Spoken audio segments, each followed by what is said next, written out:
Hi and welcome to Knot So Kreativ.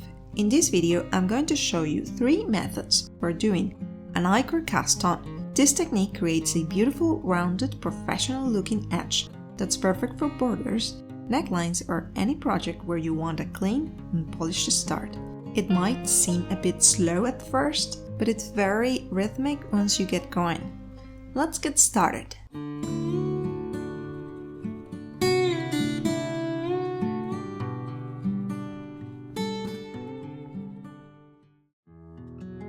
Okay, this first method is the one I like the most, and I'll explain why later.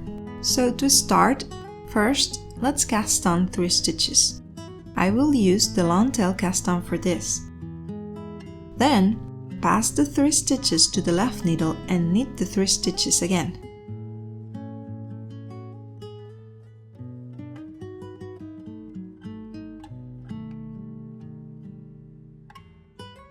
Repeat this process. Each row you finish will represent 1 stitch, so repeat this process until you have the number of stitches you need to cast on. This process can be even faster if you use double-pointed needles.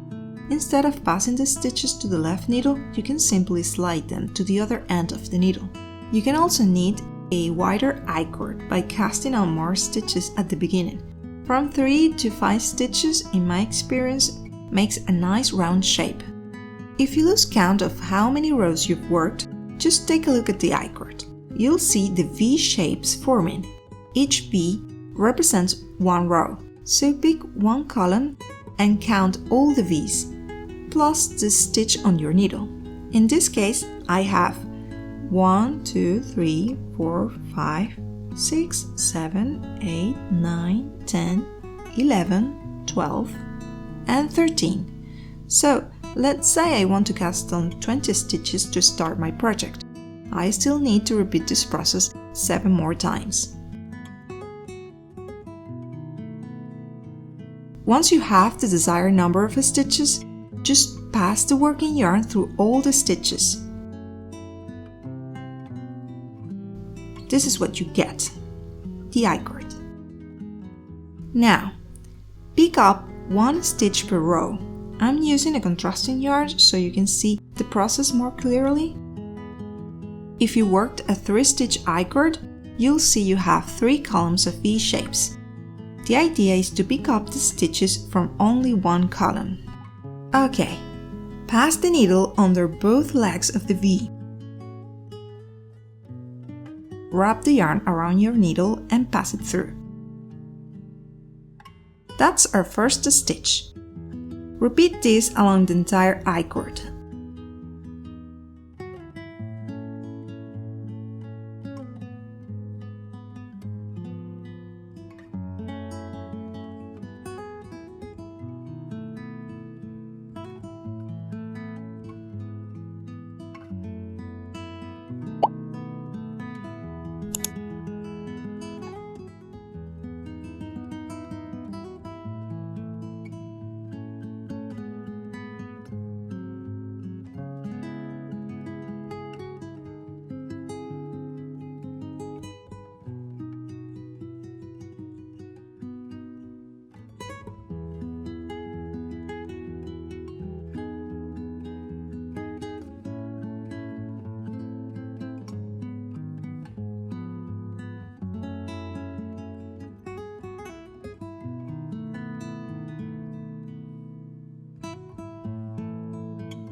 If you're picking up the stitches from the same column, it will look like this.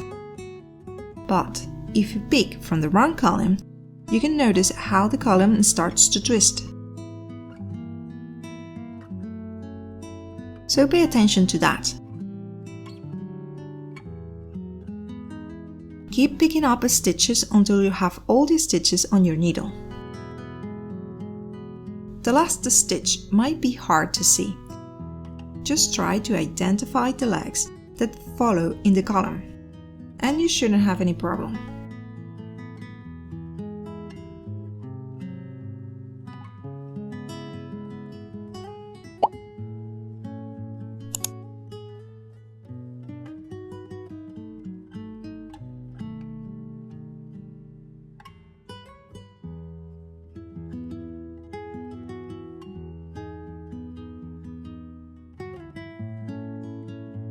you can start knitting your project.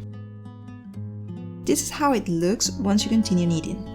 The round shape of the I-cord looks so neat, and the stockinette pattern looks beautiful. Now, if you're wondering if there is a method that won't involve picking up stitches, I will show you 2 ways and explain the main reason I don't prefer them.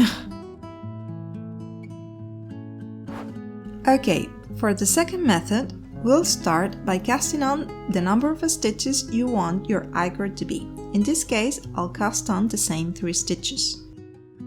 Pass the stitches to the left needle. Now, you need to knit the first stitch through the front and back.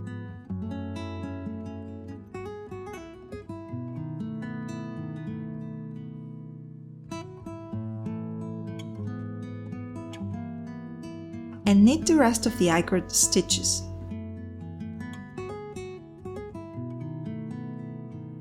We now have 1 extra stitch on our right needle. Next, slide the I-cord stitches to the left needle, which is the amount of stitches you cast on at the beginning. In this case, I'm working a 3-stitch I-cord, so I'll slide 3 stitches to the left needle and repeat the process.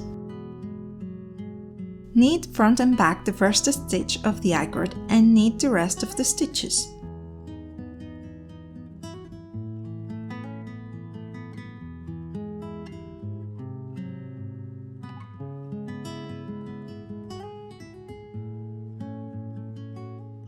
Slide the I-cord stitches to the left needle. Knit front and back.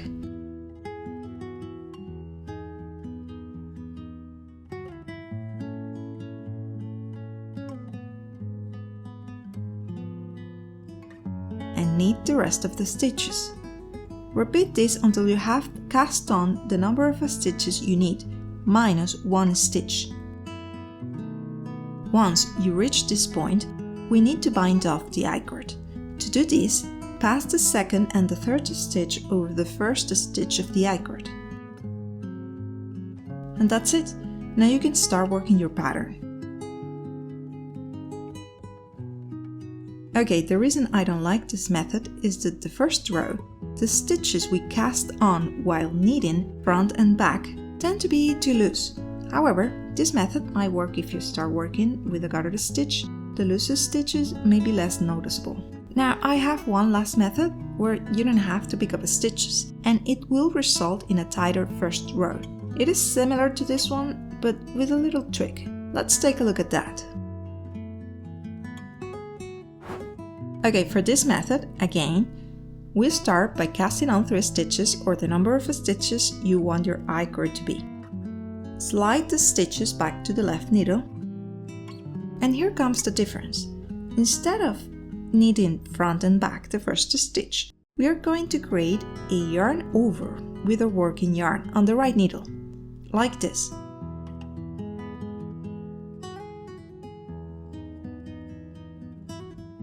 It might feel difficult to maintain the stitch in place, but it gets easier as you go along. Now, knit the first I-cord stitch and pull the working yarn to snug up the first yarn over.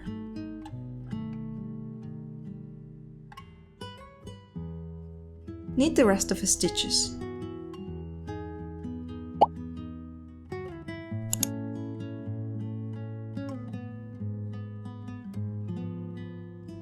Again, slide all and only the I-cord stitches to the left needle and repeat the process.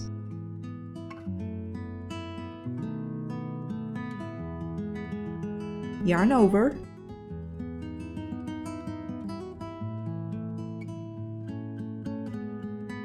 Knit the first stitch, snug up the yarn over,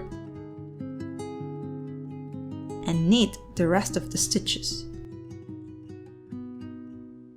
As with the previous method, continue until you have all the stitches you need, minus 1.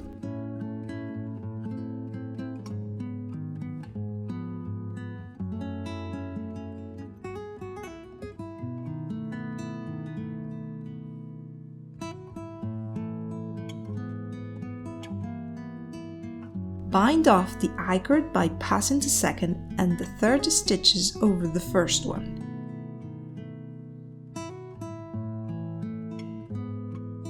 And that's it. You're gonna start working your pattern. This is how it looks if you're working with a stockinette stitch pattern. You can see that the first row looks better than the last method, but it's still a bit loose. This can actually be improved by stretching the stitches to the sides, like this. While doing this, the excess yarn from the first row will get distributed across the rest of the project, mainly on the subsequent rows. It definitely looks better than the second method.